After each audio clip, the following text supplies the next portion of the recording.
imbabazi. Niyo mpamvu nawe uneza amatwi mvugana nawe nkakubwira aya magambo. Sinitaye ku byaha wakoze n'uburemere bwabyo, nitaye ku Imana ifite imbabazi zo kukubabarira. Oh haleluya! Nubwo waba umunyabyaha kurusha abandi, Imana ifite imbabazi zo kukubabarira. Abagucira urubanza rero nagira ngo mbabwire ngo nibagabanye.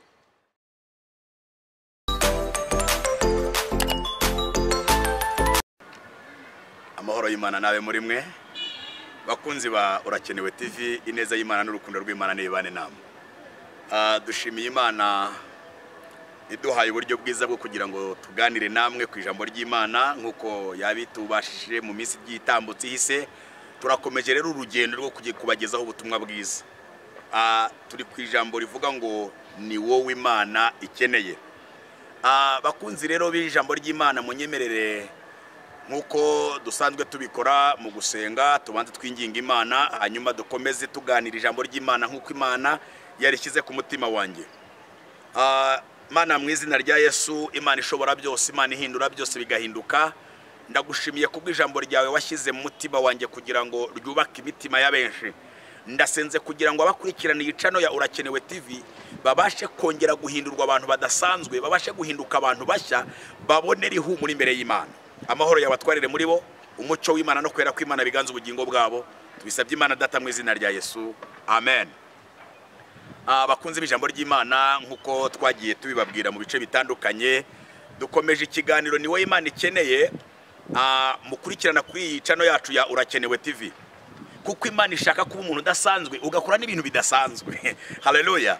Si gitangaza ko kwisi abahanga bariho bagenda bakora ibintu bitandukanye, ariko bagakora ibintu bibajyana kurimbuka. Ariko Imana ikeneye gukora ibintu bituma winjira mu munezero, bituma winjira mu bugingo, bituma ugira amahoro aturutse ku Mwami Imana yacu. Hanyuma dukomeje ikiganiro cyacu rero, tugiye kuganira ku ijambo ry'Imana dusanga mu gitabo cy'Itangiriro. N'ubundi nababwiye ko ari cyo dukomeza kwibandaho kugira ngo twumve icyo Imana ishaka kuvugana natwe. Turasoma igice cyaho cya 9, Itangiriro ni igice cya 9, hanyuma dusoma umurongo wa 18 turageza hepfo gato ya twumve icyo Imana ivugana natwe. Haravuze ngo bene Nowa basohotse mu nkuge ni Shemu na Hamu na Yafeti. Hamu ni se wa Kanani. Abo uko ari batatu nibo Nowa yabyaye, ari bo bakomotsweho n'abakwiriye mu isi yose. Nowa atangira guhinga ubutaka, ateramo uruzabibu, anywa vino yarwo, arasinda, yambarira ubusa mu ihema rye. Hamu se wa Kanani abona se yambaye ubusa, abibwira bene se bari hanze. Shemu na Yafeti benda umwambaro bawushyira ku bitugu byabo bombi, bagenza imigongo batwikira ubwambure bwa se, kandi koko bari bamuteye imigongo ntibarora ubwambure bwe. Nowa arasinduka amenya ibyo umuhererezi we yamugiriye, aravuga ati Kanani avumwe, azaba umugaragu w'abagaragu kuri bene se, kandi Uwiteka ahimbazwe niwe Mana ya Shemu na Kanani, abo umugaragu. Imana yagure Yafeti abe mu mahema ya Shemu, Kanani abo umugaragu we. Imana nitugirire neza. Nshuti bene data bakunzi b'ijambo ry'Imana, aya magambo dusomye arakomeye, ari mu nsanganyamatsiko ivuga ngo rinda ibyo ugomba kurinda. Rinda ibyo ugomba kurinda. Niba Imana yaragushyize mu isi, ntabwo hari nk'impanuka, urahari kugira ngo urinde ibyo ukwiriye kurinda, kuko hari abantu bangije ibyo bakwiriye kurinda kandi Imana yarabibashyize mu maboko. Bene data bagenzi bagana Siyoni, bari mu rugendo rugana mu ijuru, hari ibintu dukwiriye kuvuga n'ibyo tudakwiriye kuvuga, hari ibyo dukwiriye kubona n'ibyo tugomba kurenza amaso, tukirinda gukora ibitagomba gukorwa. Nshuti yanyu neza amatwi, nagira ngo nkubwire ngo ukwiriye kurinda ibikwiriye kurindwa. Yesu ashimwe cyane. Bibiliya dusomye itugaragarije ubuzima bw'umugaragu w'Imana Nowa wagiriye umugisha ku Uwiteka nyuma yo kuva mu nkuge. Ibi bishatse kuvuga iki? Nyuma yo kuva mu nkuge, nyuma yo kurangiza urwo rugendo rw'igihe cyo kurimbuka kw'isi, hongeye kubaho abantu bakwira isi, ariko bose bakomotse kuri nde? Bakomotse kuri uyu mugabo witwa Nowa.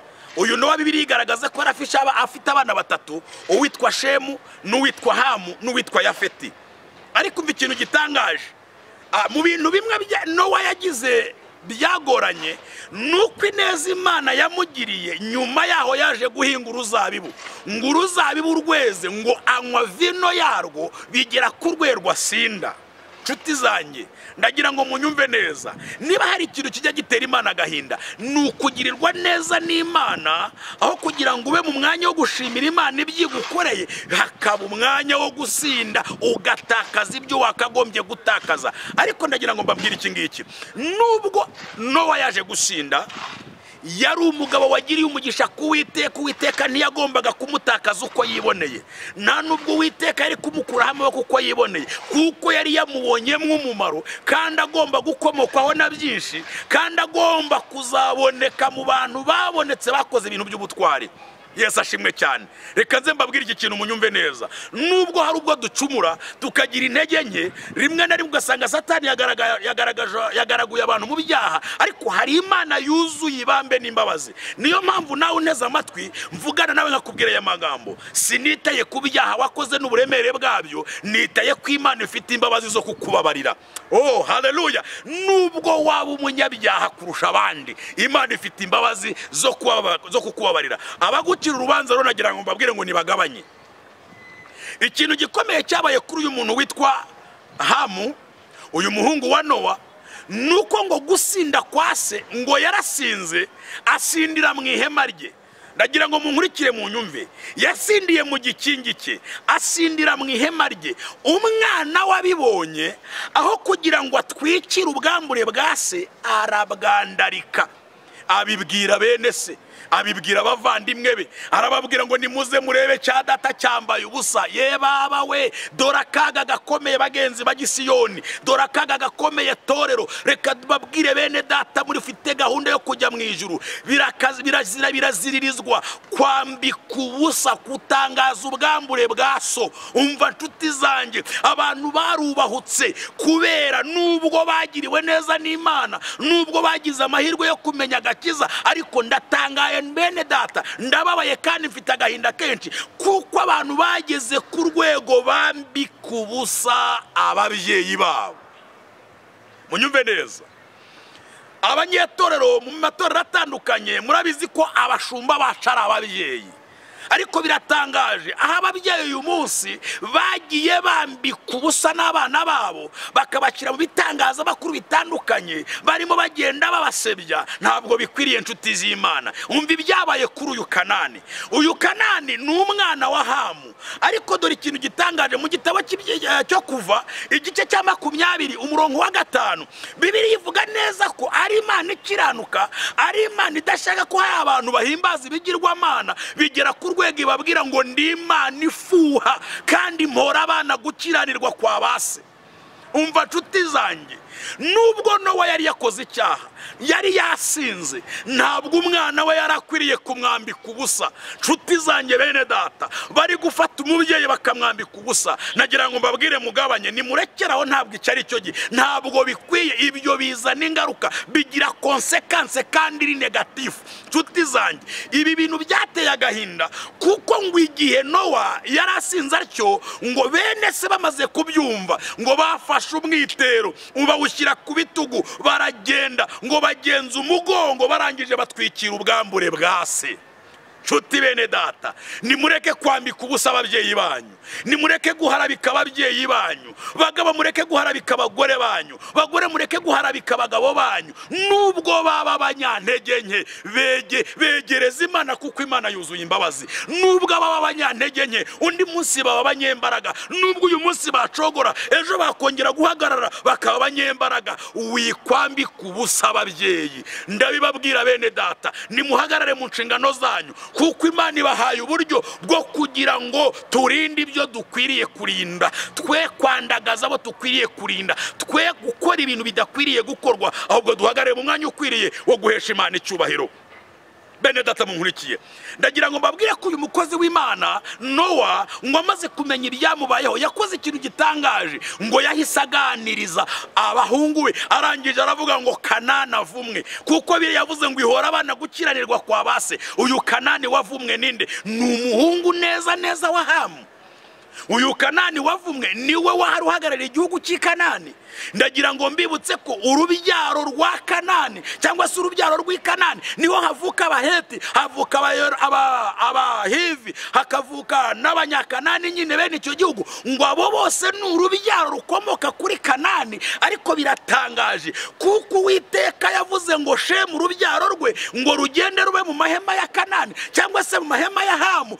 Byarangiye igihugu cya Kanani cyangwa se igihugu cya mwene Hamu gihabwa mwene se Shemu. Uwo Shemu niwe uwitwa Aburahamu akomokaho, uwo ni umuvandimwe we. Ariko birangiza mugabiye ibye, amuhesha igihugu cy'i Kanani cyose kiba gakondo y'ubwoko bw'i Kanani, bw'abizera bakomotse kuri Aburahamu sekuruza w'abizera. Uwo nawe tuzamuvugaho mu bice bizaza. Ariko nshuti zanjye, ndashaka kukubwira ikintu gikomeye gitangaje cyabaye, nuko uyu Kanani yakurikiranyweho n'icyaha cyase cyo kwambika ubwambure bwa se. Nshuti zanjye bene data, ushobora gukora ikosa uyu munsi ukambika itorero ubusa ntibigire icyo bigutwara, ariko urazanira ingaruka bagukomokaho, kuko Bibiliya yabisobanuye neza. Iravuga ngo ihora abana gukiranirwa kwa base. Niyo mpamvu bigenda bigira ingaruka, bikagenda bigira ingaruka ku bazakomoka kuri twebwe bariho none. Nshuti zanjye munteze amatwi, nimureke turinde ibyo dukwiriye kurinda,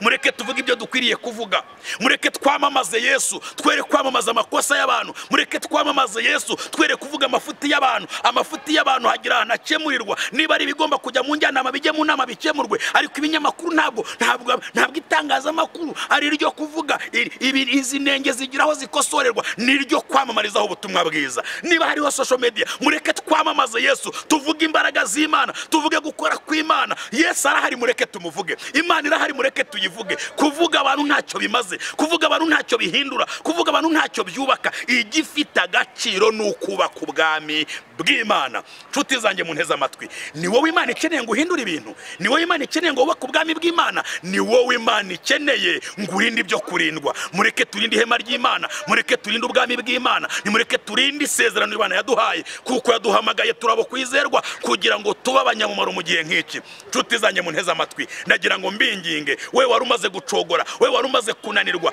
birashoboka ko waba waragize amakosa, ariko hindukira. Imana yuzuye imbabazi. Iyababariye Nowa akaboneka mu bakiranutsi batatu Imana ivuga, nawe yakwigirira imbabazi ugahagarara mu mwanya ukwiye guhagararamo. Mureke duhaguruke tuvuge Yesu wabambwe, tuvuge Yesu uzura abapfuye, tuvuge Yesu usubiza intege mu bugingo, tuvuge Yesu ubabarira ibyaha bikibagirana. Haleluya! Mureke twamamaza ubwami, tuzaboneramo ingororano, kuko nyuma y'ubuzima hari ubundi buzima. Imana y'amahoro ibaha umugisha, Imana ibakomereza amaboko. We wari unteze amatwi, nagira nkugire inama, garukira aho wari ugeze.